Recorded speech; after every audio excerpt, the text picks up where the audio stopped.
Before we get started, I just want to explain really quickly how we got here, why we're here, and what we're up to. So, long story short, about 3 weeks ago, Tim Aldridge from The Loft, he's one of our tenants there, he invited us up to come to an open day where we're going to do a bit of a tour of the facility here in Kikarangu, learn a bit more about the business, about where Puro started, how it's going, some of the regulation stuff. And before we lean into the interview with Tim, which is really great, it's really insightful. It's just an example of a business that's gone from something as an idea through like a crowdfunding stage, through so many roller coasters, so many ups and downs. And it's just awesome to be here. Like, you can see content on a business, you can learn about it, you can have conversations, but to actually be here and to experience it firsthand, I think it's unrivaled. So it really plays nicely into the new podcast format that we've got this season. Getting out and about, getting out of the studio, getting into like different businesses, learning, experiencing, asking some questions. Stoked to be here. Let's get into the interview. Tim, welcome. Thank you very much. Mate, thanks for having us here. What an absolute spot. So why don't you just tell us where we are? Yeah, so we are standing amongst 65,000 cannabis plants. We call these ladies. All our plants are feminized seed. And yeah, we're in Kikarangu, which is our outdoor production facility halfway between Kaikoura and Blenheim. So we are about 1 week away from harvest. So in about a week's time, we'll start harvesting these buds. So this is the first part of this product for me here is the best buds. We take and process them for prescription flower. And the rest of the plant we strip and take it in, and that is processed for ingredients such as hash, rosin. And then those ingredients then make into oils and vape cartridges and other nutraceutical products. Amazing. Yeah. So tell us a bit about the Puro journey, just real brief, right? Like, when did it start? How did it start? The journey, just like the high level kind of overview. Yeah, like it's been a hell of a journey. So 7 years ago now, we sort of kicked this off. So I exited out of my businesses before this. I had some high businesses and some events that we had in Christchurch. So I sold out of those in 2018. Wasn't quite sure what I was going to do next, but natural healthcare and plant-based medicines was sort of, something that really appealed to me. It was sort of sitting at the top of the list. And part of that, I was introduced to Sank and Tom. So the three of us co-founded Puro. Tom's an international expert in cannabis agronomy. This is Sank's family farm. There's a 6th generation of ownership on this farm.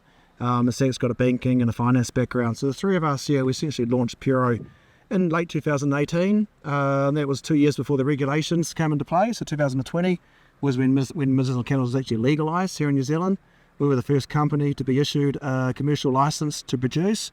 We are the largest grower of medicinal cannabis in both New Zealand and Australia. We believe we're the largest, certainly one of the largest organically accredited medicinal cannabis growers globally. Oh. So our role is to produce the ingredients. So we operate entirely in the primary industry. We then sell our ingredients either as prescription flower or as hash or rosin into manufacturing or packaging processes. So we contract out our manufacturing, and then our products are sadly not available in New Zealand, but we have quite good access into Australia and to the UK. We're about to launch 11 products into the UK shortly. So we grow and produce, they're packaged in Australia, and then go off to the UK, where hopefully the patients over there really enjoy them. Yeah, nice. And so 65,000 plants here. I was quite interested to hear that the previous year was, 16, 18,000? So that's a massive ramp up, Yeah, right? Yeah, it's a 4 or 5 time increase. So the reason for that is that when we bought the seed and initiated the planting for the season before that, we couldn't export. The New Zealand's regulations are so tight that we could grow as much as we want, but you effectively couldn't sell it. So we lobbied. It took us a long time to get the changes completed to facilitate commercial exports. So that happened in 2024. So once that happened, we sold out of all our product really quickly. It was really amazing. And the feedback from our buyers in the UK and Germany was, A, why don't you have more? And B, we would, if the quality stacks up, we'll buy what you produce.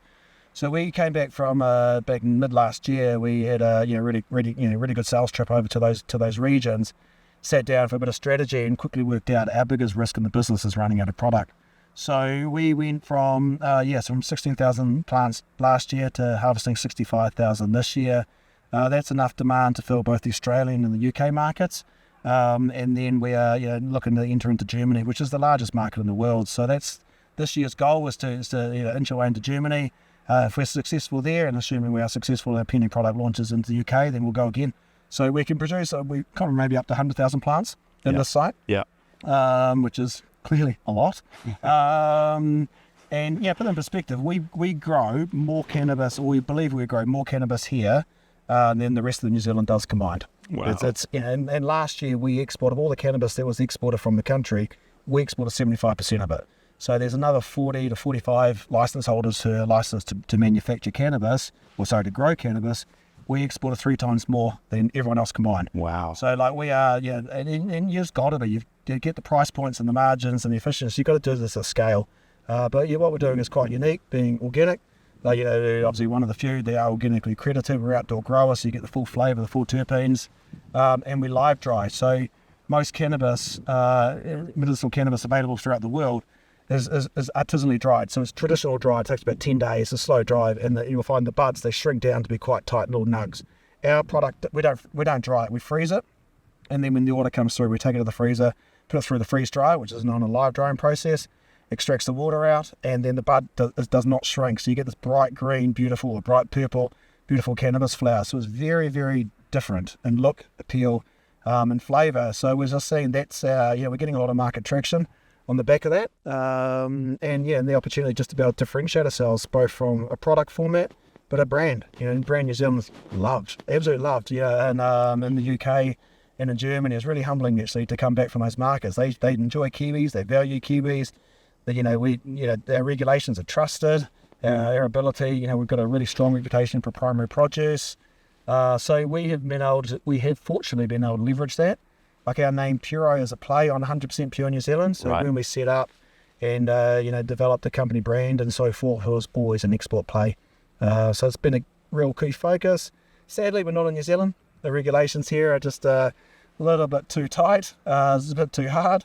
So, but we, even today, we've had a regulator, we've had the head of MedSafe, the head of the Medical Cannabis Agency, we've had other senior government officials on site today, because it's just really nice to be able to show what we're doing, and just have the conversations around, hey, we need solutions. Yes. We shouldn't be butting heads on these challenges. We need to sort of work together so our products can be available to Kiwi patients. So that's the goal this year, really. Hopefully you can try it. So good. Absolutely love it. It's such a wicked story from beginning through the earlier days of crowdfunding, right? Yeah. So we wrote the records 2019. Really? So we held the New Zealand record for the most funds raised in crowdfunding. Wow. It was a neat journey. It's quite challenging. You're quite exposed publicly, and it's very high profile. But there were some really cool things that came out of it. Obviously, the brand awareness. But the other part is we never advertised for a single job.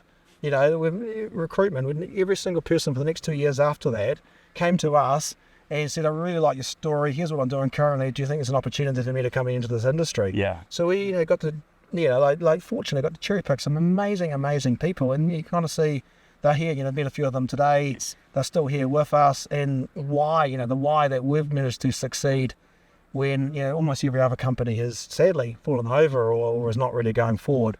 The big why from that is the team. Yes. There's some really, really capable people. Yeah, you can really feel that just even having a few brief chats, you can just tell, right? Yeah. It's a high caliber of person, so it is super cool. Yeah, I love how it's all just come full circle, right? I got in on those crowdfunding, a small amount way back in the day, right?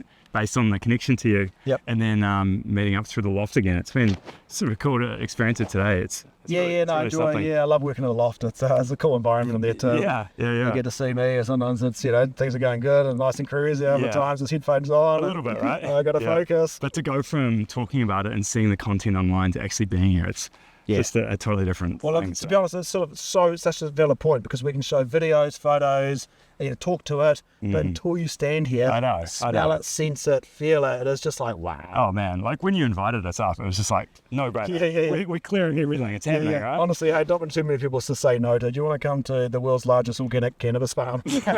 Okay, and in peak flowering, so if you come here any other time of the year, it's like the empty fields. Yeah. But even these plants, 4 weeks ago, there's no buds. So they look cool, but they don't smell. So now, a week before harvest, they're starting to form their bud structures. So you see here, these are quite small nugs. This cola here will fill in and turn into quite a large, one single large bud or nug, Really? we're harvesting. Yeah. So we go through, this is a good example. This one here is a little bit more formed.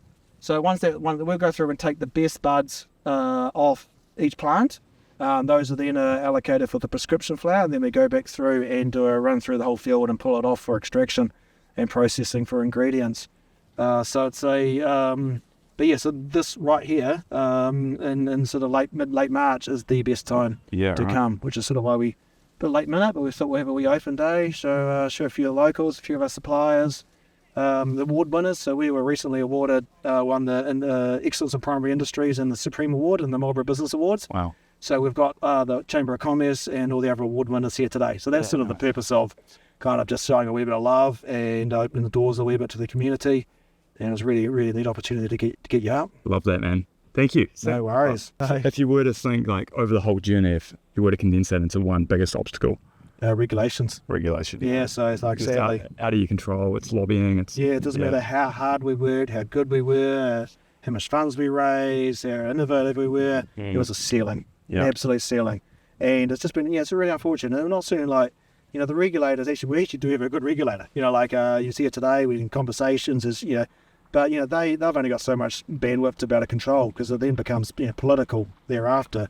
So we're a wee bit too close to the political flame. It's good and bad. It's really neat getting in front of some senior politicians and outlining what we are doing and the benefits and the growth opportunity.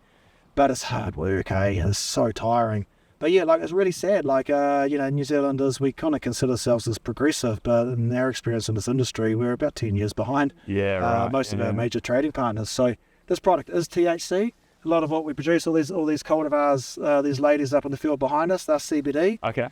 So that is hemp. Essentially hemp. It's the exact same plant. Right. You cannot tell the difference. Yeah. They look exactly the same. One has a touch of all. There's 500 different cannabinoids. Wow. 2 of those are CBD and THC. The regulator regulates everything based on THC, which is a single one cannabinoid. So these girls up here, they're a beautiful product. They're freely available to be purchased in shops in Vancouver, New York, London, Berlin. Mm-hmm. Here in New Zealand, you got to go to your doctor, even to be prescribed it, even for a cup of tea. Yeah. Funnily enough, no one does. Right. Everyone just goes to the internet and buys it because it's non-psychotropic. You can't get high. It's pretty low risk. But that's the challenges that we have here in New Zealand that I guess the regulators are so unsure they just don't want to kind of go there. But all we want to be able to do is have a conversation. And today they were here, so credit where credit's due. We had David Seymour speak really openly about a week ago on the benefits of medicinal cannabis, particularly for export and the regional growth. So there's some change in the wind. We fully support that. But absolutely, we're really unique. We've seen the best and worst of government. So left hand of government has been so supportive. So Ministry of Primary Industry, they co-fund all our research and innovation and knowledge. It's really, really amazing. New Zealand Trade and Enterprise, co-funded market access, are really supportive. Treasury, co-funded bank debt. The Ministry of Business, MB, have been really, really supportive of us too. So could not fault the left-hand of government, and then the right-hand of government around the regulations have just been so restrictive and they're undermining all the work that the other part of government's doing too. So it's been hard for us as industry to try and get everyone in the room and kind of bash heads together, so to speak. But the advantage of us commercialising, so we've managed to do this successfully. We're launched in Australia successfully. We're about to launch in the UK, which could go gangbusters. There's a real massive opportunity for us to succeed in that market. And what that does is just puts the pressure back on, the obvious question. Well, that's great. You're exporting. Why aren't you selling locally? Well, we can't. Oh, man. So once you understand the we can't factor, then you just get the government, they're a wee bit more obliged to actually come and listen and understand. So the irony is it's taken us to export and prove that we are doing something really, really cool globally for, I guess, the politicians and the senior officials in Wellington to actually want to have the courage. It sounds a bit odd, but, I think the word cannabis scares a lot of people. Yeah. The irony is the word hemp doesn't. This is cannabis, that is hemp. They're the same plant. Same, yeah. So, but that's changing. Yeah, it's an interesting one. It's taken 7 years, but it's changing. Still going, yeah. It's just an interesting dilemma. I guess it's an opportunity too, though, right? Yeah, absolutely. Meaning that if it wasn't regulated, you'd have infinite. It has to be regulated in some capacity. No one wants a free for all. This happened in Thailand recently, and you had street vendors selling weed on the side of the road. Right. Just absolutely dumb. Yeah. And then it's also the quality controls. If it was deregulated here, so adults could go to the shop. As an adult at the moment, health officials don't allow you to go into a shop or a pharmacy and buy some low risk cannabis. You're just not allowed to do that. Whereas arguably, less low risk products, you should. So until that changes, then it's just we just carry boxing on, doing what we're doing globally. We do get better price points offshore, but we equally want to support the it'd be nice to. It would be cool, right? Yeah. And we must be we operate entirely in the primary industry, and we must be the only primary industry in New Zealand that's effectively prohibited from accessing the domestic market. Yeah, it's quirk. It's just weird. And likewise, we obviously get all our products grown here, and then we send them to Australia for packaging. But the wine industry never succeeded by bottling their wine in Australia. It's just so counterintuitive. That sounds crazy. So, and politicians understand wine. So we use those analogies. They're like, yeah, that is a bit dumb. Let's have a look at it. So it's changing. It's just taken us, it's taken us 7 years. It's taken us, a lot of momentum. But we're very grateful, extremely grateful for support we have from government, including our regulator, support we have from our local community here, our stakeholders, iwi, local government. Everyone's right behind this. Love that. Yeah. How many do you think you'll grow next year? We'll see how. As long as we sell what we're producing here, we would. I'm assuming we'll probably scale up to 90,000. And then next year, then maybe sneak a little over 100,000 the following year. Yeah. The plan from there is we're developing a contract grow network. So really quickly, Puro 1.0 was our setup phase. That's initiation, land forming, team forming, product development, market access, proof of concept, done. Mm-hmm. We're into Puro 2.0, which is essentially scaling the business. And if we get into Puro 2.0, we've got a large business. We should be very happy. But the whole focus is Puro 3.0, which is an industry development. So we are essentially developing the Zespri model of medicinal cannabis. Got it. So we own these genetics. These are our genetics that we've developed. All the production systems are being developed by Puro, so we can license the production and the genetics to other growers, and then we'll process the production at a facility here for offshore markets. So we're working with our local iwi, Te Runanga o Kaikoura, who are part of Ngāi Tahu, to launch a partner grow site here in the region. If that is successful, then we will look at rolling it out throughout South Island with Ngāi Tahu and throughout with other iwi and other landowners and so forth. So that will be demand driven. So I guess jump forward 5-10 years time, it's possible we could have several partner sites, several 100,000 plants being produced, and the opportunity is actually enormous. If the market's there, if we can achieve this, if we can achieve that. So we've got to walk before we run. We've still got to harvest these ladies. We've got to bring them in. Yeah. We've got to make sure the quality stacks up, and we've got to make sure that we can get them to market. And the customers over there and patients are really happy. So Absolutely. The next 3 months, next 2 or 3 months are amazing. It's right in front of us. Yeah, man. I love it. Hey, so good. Appreciate it, Tim. No worries, man. Legendary. Thank you for coming. Thank you for having us. I really appreciate it. Cheers, bud. Good man. See ya.